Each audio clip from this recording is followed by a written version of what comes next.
So what's going on guys, Kids here and welcome back to a brand new video. For today I will show you the best wizard build in Diablo Immortal. So at the start I will explain how to play this class. Then we will look into the best skills, rotations and attributes that you want to use. Then later we will go over the awakening, best stones, where to use your paragon levels, and even which gems you want to use on your gear. And then lastly I will show you the best gameplay, so you would know how to get out your abilities, the highest damage possible and much more. So if this sounds interesting to you, then let's get right into it.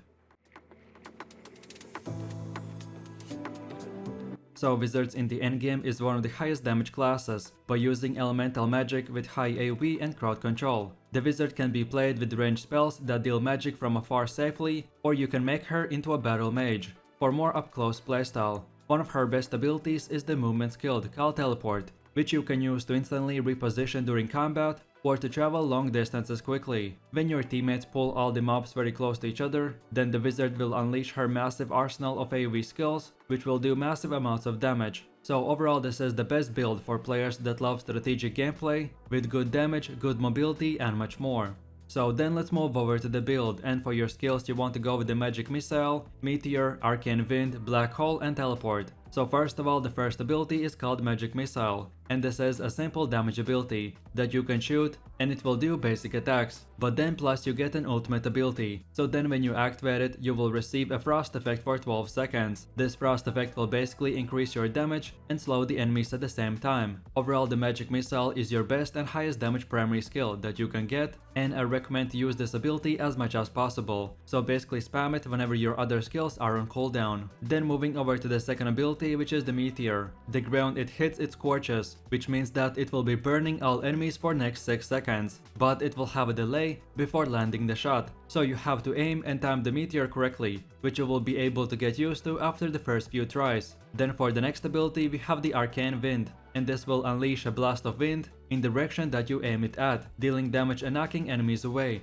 Charging longer increases its range, knock away distance and damage, and then most importantly, you can deal plus 50% increased damage when your enemies are burning. So what you want to do first of all is use the meteor ability to burn the enemies and then use the arcane wind, and you will be able to do really good damage. So then for the next ability we have the black hole, and this skill will create a magic hole for 3 seconds, which will pull in all nearby enemies and deal damage. This ability doesn't do much damage, but the option to group up and crowd control enemies makes it very powerful. What I usually like to do is use skills to gather enemies before casting my main damage abilities. And then lastly, the fifth ability is called teleport, and like the name implies, you will be able to teleport forwards for maximum of 3 times, and this skill all wizards use for the amazing mobility and to speed up your traveling speed. Not only that, but you can as well use this teleport to quickly escape big boss attacks, but as well you can use it to farm faster pages or any other endgame content. So then moving over to the rotation, and you first of all want to start by running and teleporting around the map or dungeon and aggro all the monsters that you can. Then use the black hole to group up and CC all the monsters. Then now use the meteor and then follow that up with the arcane wind. And then from here you just keep on spamming your magic missile. And then lastly, of course, if you ever get in trouble, then use the teleport, and that's about it. So then let's go over to the best wizard attributes, and the main attribute that you want to get is intelligence, and then secondary attribute is fortitude. The way you do this is by using equipment that either way has intelligence or fortitude. And for your weapons you first will want to prioritize how much damage it does, and then secondary the attribute. So then moving over to your character, and this is how your gear should look like. So first of all, for your offhand you want to go with the Unrepentant Gale and Sagitin the Lightning Core gem. We chose this item because of its perks that will give you one more charge for Arcane Wind, so you will be able to do a lot more damage. Then for the main hand we want to go with the Wind Shaper and Sagitin the Carson's Invigoration gem. Then for your perk you get to transform your Arcane Wind ability. So usually the Arcane Wind will simply shoot a wind that deals damage and knocks the enemies away. But now because of this legendary, the Arcane Wind will summon a tornado that follows your enemies and continuously keeps doing damage. Then moving over to the next one, which is the leg armor, called Galebringer's Leggings, and we socket in the Chain Death. And then lastly for your perk, you get to increase your arcane wind damage by 10%. Then moving over to the shoulders, and we want to go with the shoulders of the Cataclysm and put in the Berserker's Eye, and your perks will increase your meteor damage by 10%. Then for one of the last items we have the chest armor, which is called the Star Colors Drapery, and we socket in the Fervent Fang. And then lastly for our perks, we get to increase our meteor radius by 10%.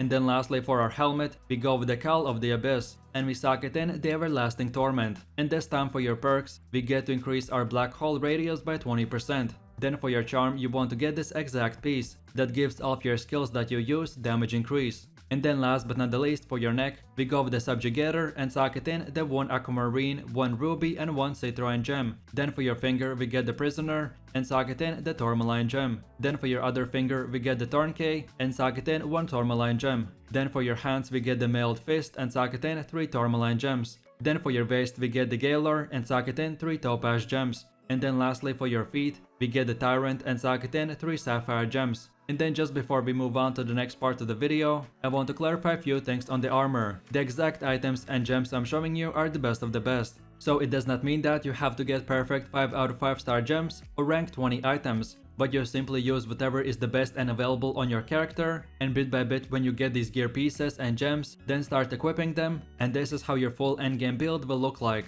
And if you are ever interested in how to farm these items, then watch my full video on what to do after level 60, and there I will explain everything in detail. So then moving over to Awakening, and legendary items in Diablo Immortal can be awakened. To unlock another perk on your item. To awaken a legendary item, you need the item itself and a legendary gem at rank 10, as this feature is meant for late game, so don't try to expect all items awakened right away. But when you can, your priority should be awakening the main hand, called Windshaper, then your leg armor called Galebringer's Leggings, then your shoulders called Shoulders of the Cataclysm, and then lastly your offhand called Unrepentant Gale.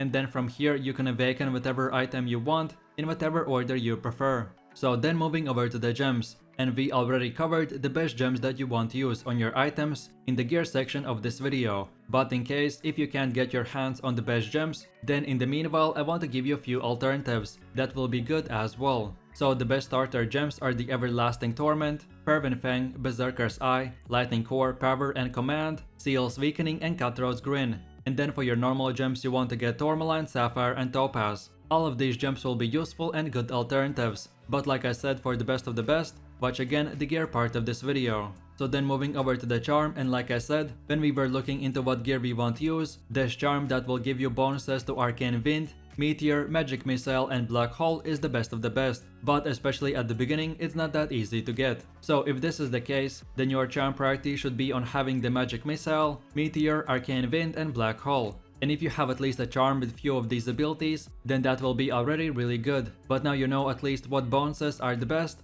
and how much they're worth by ranking. And then lastly, like all of us know, we can upgrade and rank up our gear and gems by salvaging those gems and items that we don't use to improve our equipment. But there's one last endgame feature that is called Family Bonus Stones. So when one of your primary 6 gear pieces reach rank 6, you can reforge that gear piece and improve it even more by putting in a reforging stone. And the 3 best stones for Wizard is the Vengeance Stone, Wildfire Stone and Ravager Stone. But like I've said many times, all of this is meant for super late game, so just try to get as high rank on your items as possible and slowly start upgrading them with stones. So then moving over to the last and most important feature, which is the Paragon system. So you start gaining Paragon levels after hitting level 60. Each level grants you 1 Paragon point that you can allocate into any open category. In general there are 5 categories, and each one gives you more defense, XP bonuses and much more. So then for your wizard, right after you reach max level and start gaining Paragon levels, you want to put your points into the Vanquisher category, and this is how your first 50 Paragon points should be spent. So I recommend to unlock first of all the first damage node, then Zeal, then the second damage node and then the Wrath. And then from here you can unlock all the other nodes in whatever order you prefer. But then as I expect many players will be playing and watching this video many months in the game, so then for players with Paragon level 100, this is how your Paragon tree should look like. And then lastly with players that have 150 points, then this is how it should look like in the very late game, and that's about it. So with that said, I really do appreciate everyone for watching guys, and I hope you enjoyed it. If you have any suggestions, feedback or other good Diablo Immortal builds that you would like to see in the next video, then feel free to leave your comments in the comment section down below. And while you're doing that, please click like, subscribe and enable that notification bell, so this way you could support the channel and you won't miss any more amazing content from me. With all this said, you have a nice day and I will see you in my next video, so take it easy, peace.